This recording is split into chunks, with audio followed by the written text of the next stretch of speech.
How's it going, everyone? Thanks for tuning in today. We're going to be talking about the new line that was added to the N7 no grade definition over at PSA, brought to my attention earlier today by Tiffany Cards over on Instagram. I want to give him a shout out for pointing this out. We're just going to jump right into it, but if you were interested in this topic as a whole, really, I do have some other videos that I've come out with. It's regarding Kurt's Card Care, cleaning, PSA's stance on it, etc. Come out with several videos on this already that will get you caught up on the topic. But we're going to be talking specifically about the new addition to the N7 no grade definition over on their website. And before you start commenting on other videos about this new N7 definition, it has been around for quite some time, like literally decades at this point. This is just an update to it. I've seen a couple of videos and posts on Instagram talking about N7 like it's something new, which it's not, which is fine. You know, I get it. It's like the terms of service for software or video game. You just scroll through real quick because you just want to play the game or use the software. But yes, this is not a new thing. Where do you find it? You go over to PSA's grading standards page, which I will link to in the video here. And then you're going to scroll down to the section called no grade definitions. You drop that down and you're going to see N7 evidence of cleaning. So what they've essentially added here is just clarification on card cleaning, spray products, wax, etc. It says right here, additionally, when any foreign substance is applied to the surface of a card, such as cleaning, spray, or wax. That's what we're talking about here. The other parts of this have already been in place. They're just telling you if they do detect evidence of cleaning, they will reject that card with N7 designation, no grade. You could instead get right here, authentic altered grade if you desire on those types of N7 designations, if that does land on your card. Does this really change anything? Yes and no. I've seen a lot of people commenting, and it's like, well, if they can't detect it, then what does it matter, right? That's been a big talking point for the pro cleaning side. But I do think this is an important change, one that they did need to make. And it's in writing, it's on their website, that they're against cleaning services like Kurt's Card Care and other cleaning products. Now, it doesn't provide us with any indication that they're actually going to be able to detect these foreign substances, as they call them, which is, again, the big argument on the pro cleaning side.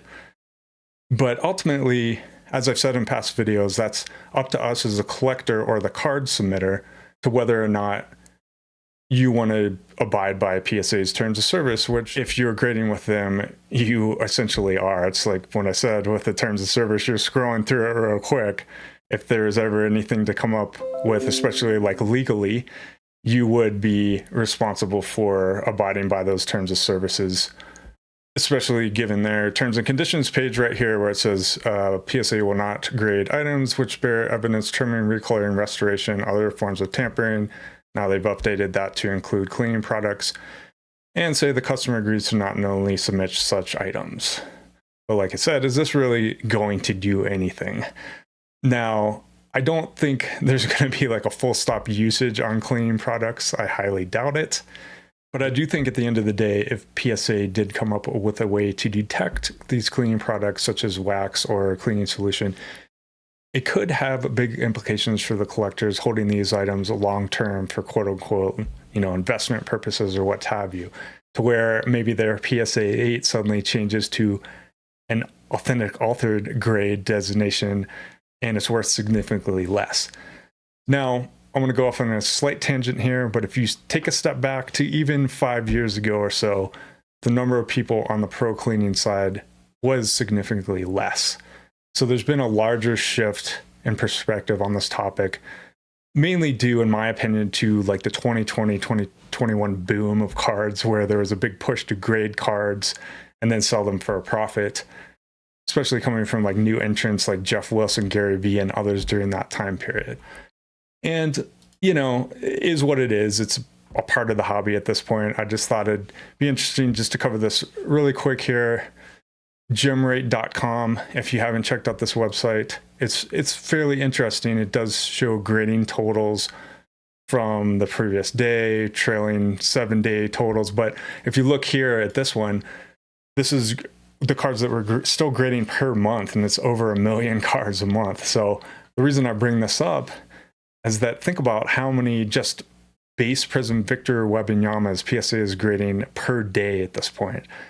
Could they legitimately come up with a detection method for wax, for cleaning spray? And even if they could, given that volume of cards, is it really going to be effective? Could they implement that and still push through the numbers that they are nowadays? So something to think about.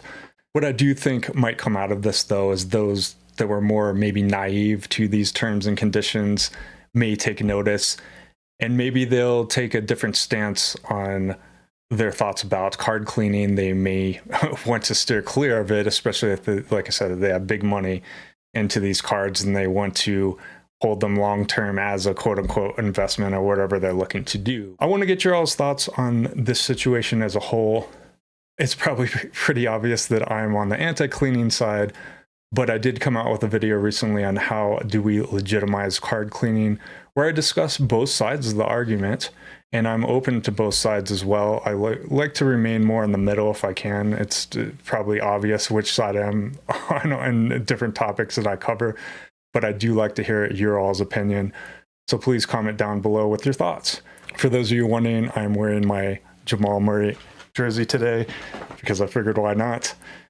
As always, I appreciate you watching these videos. For other content like this and other collecting content, please subscribe to the channel. And thanks for watching. I will catch you on the next one.